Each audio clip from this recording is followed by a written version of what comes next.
Ryan Girdusky is with us. He has a great podcast. It's a numbers game out on the Clay and Buck Podcast Network. If you want to impress your friends with all of the data and insights and insidery political stuff out there, you got to check out It's a Numbers Game with our friend Ryan. Mr. Girdusky, great to have you. Thank you for having me. Let's start with this. Are we seeing increased weakness on the Democrat side and hopefulness for Winsome Sears and Jason Miyares? I want to focus on Virginia first here. The Jay Jones situation, coupled with who's the guy that wrote the text about how he wanted a Republican and his family and his kids to die. And then you got that situation. And then the spam burger running around refusing to talk about Jay Jones and also refusing to speak clearly about the trans issue. Is this having an impact, or is it status quo in that election, which is going to be decided in just a couple of weeks? So, all we have is just polling to go on. Remember, Virginia does not register voters by party, so we can estimate where voters are coming from, how they voted in the last election, but that doesn't really tell us an enormous amount of information. We just have polls. There have been two polls. They're both from right-leaning firms that examine how they look. One was from a poll called Signal. They're decently accurate. They have a good reputation. They had Miyares up by 2 points, leading it. And then there's Trafalgar. Trafalgar has had a great reputation until 2022, and they really went off the rails in 2022. But last year, they were the fifth most accurate pollster in America, and in 2021, they nailed the Virginia election completely right. Trafalgar estimated that that Miyares went from losing by 4 points to Jones to beating him by 6 points. And if you look at the Miyares campaign, they've released new ads saying, I know you're going to vote for the Democrat for governor. Please do not vote for Jones for AG. And then they have clips of the Democratic candidate for governor saying every voter needs to make their own choice, refusing to endorse him on the debate stage. So that is the message that they're coming out saying, we know you're going to vote for the Democrat for governor. They expect the Democrat to win the governorship, but make your own decision. And they have the Democrat governor candidate's own words saying, make your own choice. Of all the races we're seeing a big swing, it's that race in Virginia, the AG race. Ryan, I am, and this is probably not going to surprise anybody, obsessed with Polymarket and Kalshi. Because what you just mentioned is there are a lot of polls out there. Oftentimes they have a bias one direction or another. And as we all know, a lot of polls are just flat out wrong. How much attention do you pay to the prediction markets? And let me tell you what they are saying and see whether it would square with what your expectations are. Gambling markets. Look at them. You don't look at them. All right. I'm obsessed with them. So they're just going off of information that we all see. I'm not sure that that's true, but let me give you the data here. They say there's a 90% chance that Mamdani wins. They say that then again, this is based on dollars, not poll numbers. They say that there is a 90-some-odd% chance that Spanberger wins. They say that there is an 80% chance that the Democrat wins in New Jersey. But to your point, Miyares is now favored in the Virginia AG. If all of that came down, what do you think is most likely to be wrong of those markets right now? Is there anything, is Cuomo going to have a chance? Is New Jersey, Virginia, what could they be wrong about? Those are the prediction markets right now. They could be wrong about Miyares, because at the end of the day, the question for Miyares is this. How much does the Democrat win the governorship of Virginia by? It would take an enormous amount if she wins by double digits for him to win, right? Winsome Sears has to keep this race competitive and close, which is why you've seen the Republicans dump millions of dollars into the governorship race in the last few weeks, because they know if they can keep this close, they can win the AG seat. If they give up completely, then there's no chance that the AG can hold on, and they might lose almost double-digit state legislative seats. So they want to keep it close because they want the down-ballot effects the Jones effect, rather, the Jay Jones controversy, to manage to hold on Republicans in a number of key legislative seats and in the AG race. That's the one they can get most wrong about. The one that, if she wins by double digits, Jay Jones is probably going to squeak by as well. The other question is that the New Jersey race, something very interesting is happening, and this is not just in polling, but this is in the actual early vote. In polling right now, Mickey Sherrill, the Democrat, holds a lead by about 5 to 6 points, basically what Kamala Harris had last time in the last race. A Quinnipiac poll just released minutes ago have her up by 6 points to Jack Ciattarelli, 50 to 44. But there's an enthusiasm gap that is sizable. It's a 13-point enthusiasm gap by more in favor of Republicans than Democrats. When you look at the mail-in vote, there's something very interesting happening. Remember, Mickey Sherrill lost the inner-city vote in the Democratic primary by huge numbers. Black, Hispanic, Asian voters did not want her to be the nominee, and she prevailed. She's a white lady from a very wealthy part of New Jersey, very isolated. When you break down the precinct returns from where people are returning their ballot, remember, their ballot's at home. I mean, it's not like they have to go somewhere to go vote. It's been at home for weeks. There is a 10-point drop-off from majority white districts to majority minority districts. So districts that are over 50% white in New Jersey have over 30% people return their ballots. When you go to Asian districts or black districts or Hispanic, it's less than 20 in some cases. It's on average about 21. That's an 11-point enthusiasm gap that you're seeing in the mail-in ballot.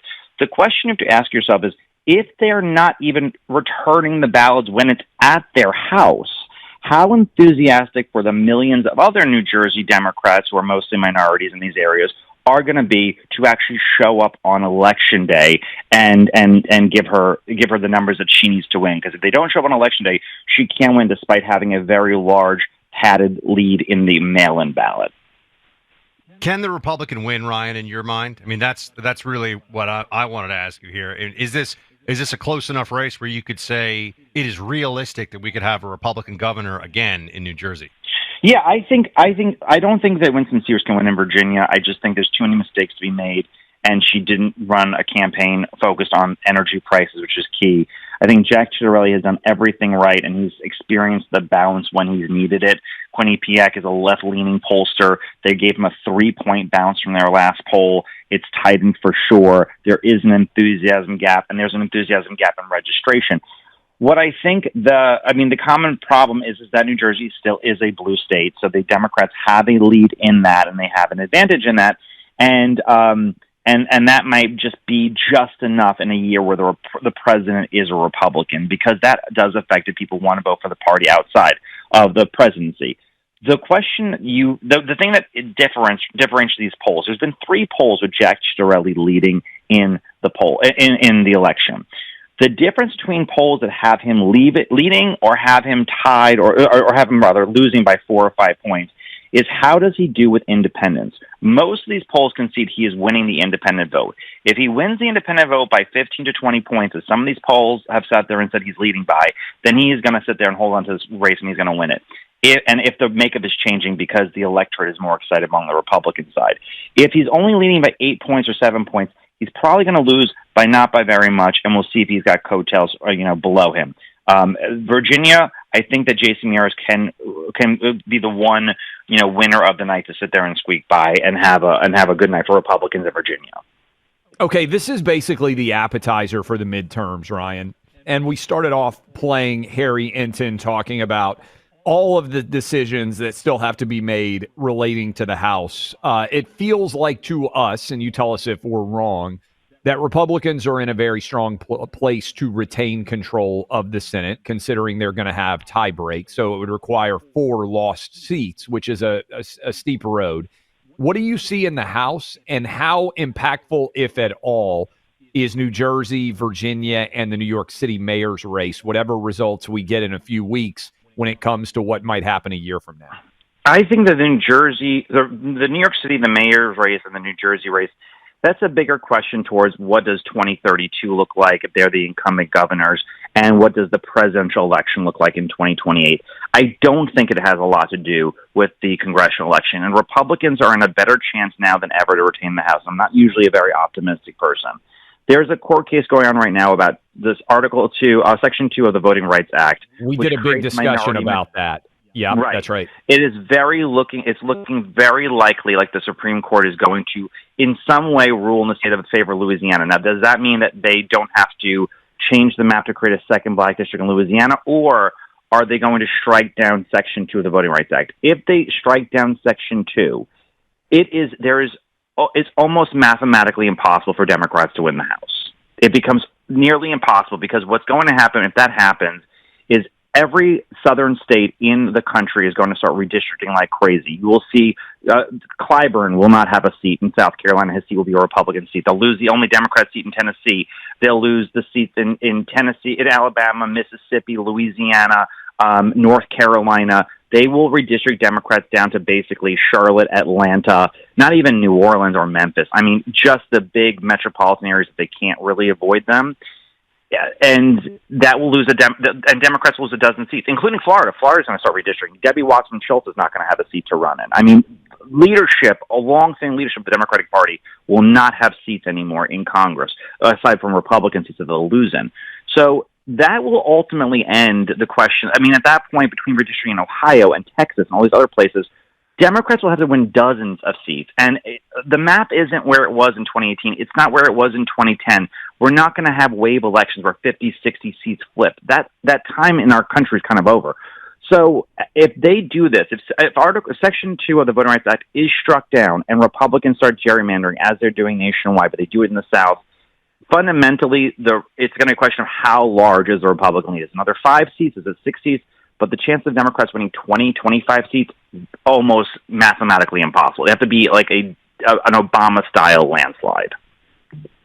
Ryan, that's really interesting stuff. I just have to ask about New York City. I'll always love the Big Apple. I'm a little bit worried. It's not looking great if you wanted to avoid the communist hellscape that Mamdani may bring. But I don't know. What if something last minute shakes things up? What if Curtis Sliwa gets rid of the beret? I mean, what happens? I don't know if the beret is what's holding him up. Look, I was with the Cuomo's advisor just the other day, and essentially what I just said to them was, listen, you want Curtis Sliwa to drop out. I don't think it's going to happen. I don't know if it's going to happen. But the element that is so fundamental that the Cuomo campaign has always missed is you need Republicans to vote for you. So, yeah, it's okay to trash Trump, and they'll forgive you for a lot because they know that it's New York City. But you need to offer them something because you're the guy who let all the criminals out of jail. You're the guy who did the lockdowns. You're the guy who did a lot of bad policy and said pro-lifers don't belong in the state. Give them something because they're not going to just vote for you because if Curtis drops out. This is delusional thinking. And, I mean, really the blame goes on the Cuomo campaign. Cuomo has every ability to win this race, and it has tightened in Cuomo's favor. He's only down about 12 or 11 points in the polling versus like 20-something points. It is getting tighter. It is getting closer for Cuomo, but he's got to give Republicans a Why has he been so bad at, not to interrupt you, Ryan, but why has he been so bad at this? Why has the Cuomo campaign been so lackluster? This guy's a career politician. He was the governor. He should know how to do this.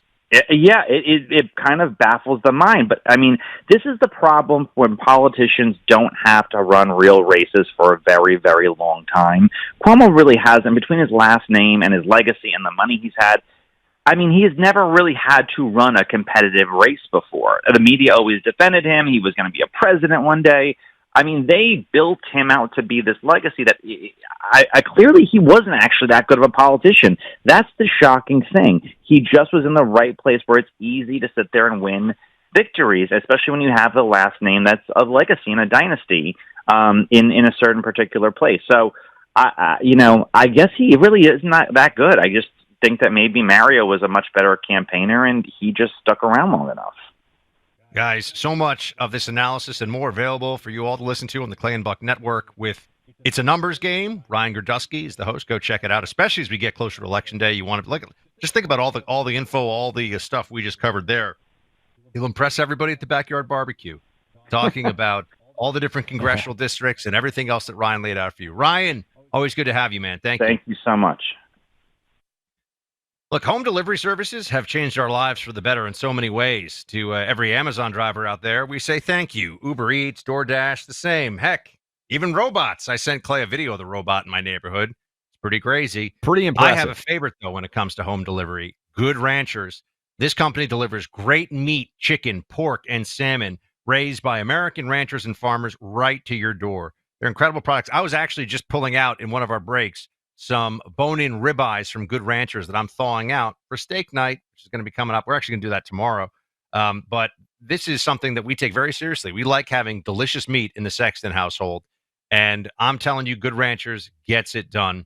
And now through Thanksgiving, Good Ranchers is encouraging families to sit down and share a meal every Thursday.